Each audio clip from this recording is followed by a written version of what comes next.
Hi, I'm Tracey Baptiste, and I am the author of the Jumbies series, in addition to several other books for kids.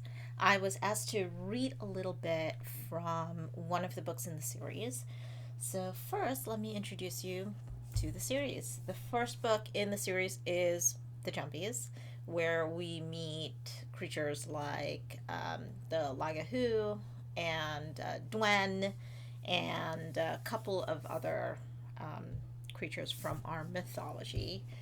The second book is Rise of the Jumbies. There's Mama Jlo right on the cover, in addition to a couple of mermaids that appear in the story.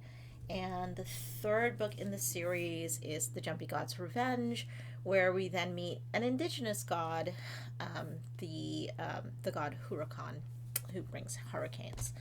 And because a lot of younger kids were interested in the series, but of course the series is a little bit on the scary side for really little kids, I tried to write a picture book for younger readers. This one is called Looking for Jumbie, and you can probably tell from the shadows on the cover that there are a couple of Jumbies that are in there that our main character goes out and tries to find. So I'm going to read a little bit from the first book in the series, The Jumbies.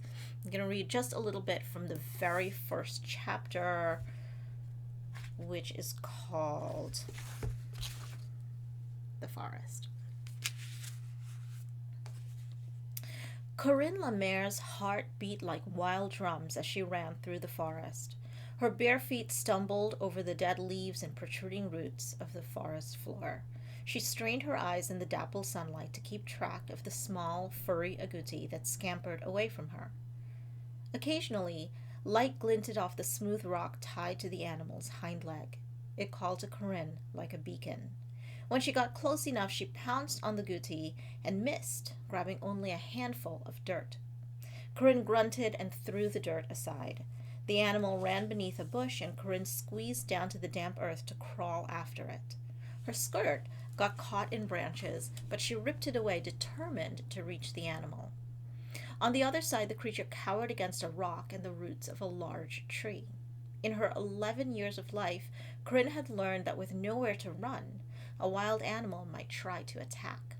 She hung back. "I'm not going to hurt you," she said in her calmest voice. She eased closer. "I just need that thing on your leg. You'll be able to run much faster without it, and I won't be chasing you. So." She moved with care toward the guti and gently untied the silk cord. The animal's coarse fur shivered, and its pulse beat as fast as her own.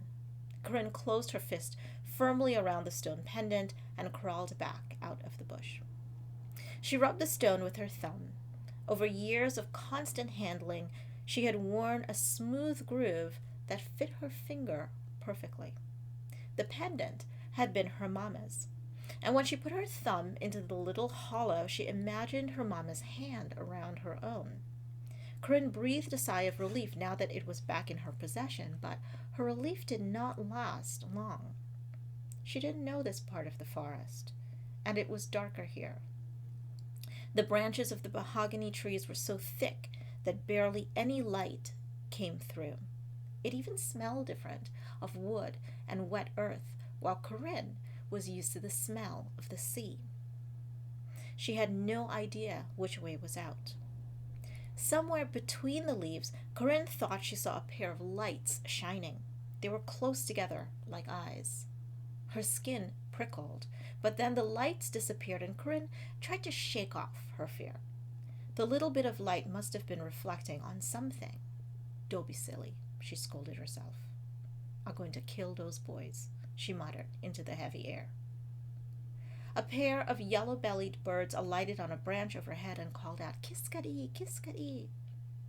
Something small scratched through the undergrowth. A cold lump formed in Corinne's stomach and began to spread. She had heard grown-ups tell stories about the terrible things that lived in hidden pockets of the island, like this forest filled with ancient mahogany trees. They talked about creatures with backward feet, and women who could shed their skin, and women with hooves for feet. Even though her papa told her these stories were not true, there must have been a reason no one ever came this far into the forest. Corinne felt the wind at her left cheek. She followed it as her papa had taught her to do. After a few minutes, the trees thinned out. There was a bit more sunlight filtering through the branches. Corinne breathed easier. Her heart slowed its pace, but she continued to hurry over the uneven ground, ducking beneath trees as she went.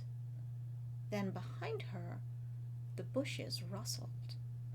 She turned just in time to see something move in the shadows. Surely it was only an animal, but what if it was another kind of thing entirely? The kind of thing from the grown-ups' stories. A jumbie. The hairs on her arms stood on end. She gripped her mama's necklace as she glanced behind her. From a curtain of shadow, two large yellow eyes blinked. Corinne turned and ran as fast as she could. The thing snarled and rushed after her. Corinne concentrated on the ground as she fled. She burst through the last line of trees onto the dirt road. A large pair of hands grabbed her.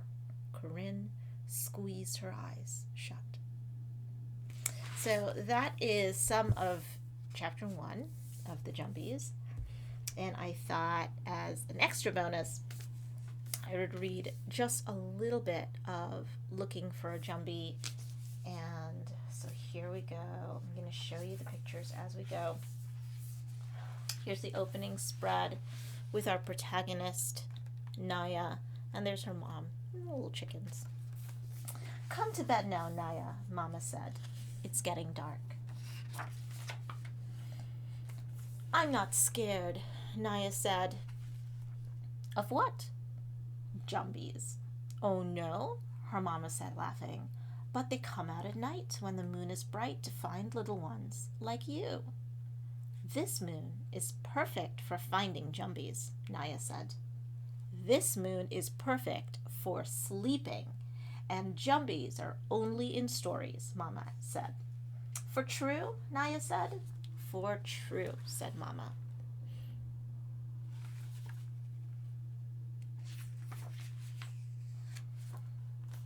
Now what happens? Here she is, sneaking out of her house and heading into the forest.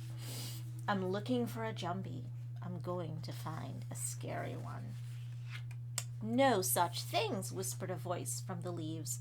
"There are two," Naya said. "They come out at night when the moon is bright. It's the perfect time to find one." "What does a jumbie look like?" the voice asked. "Dwen are very small," said Naya, "with backward feet and a great big mouth." So, does she find a jumbie? Let's see. I hope you enjoyed that. Bye.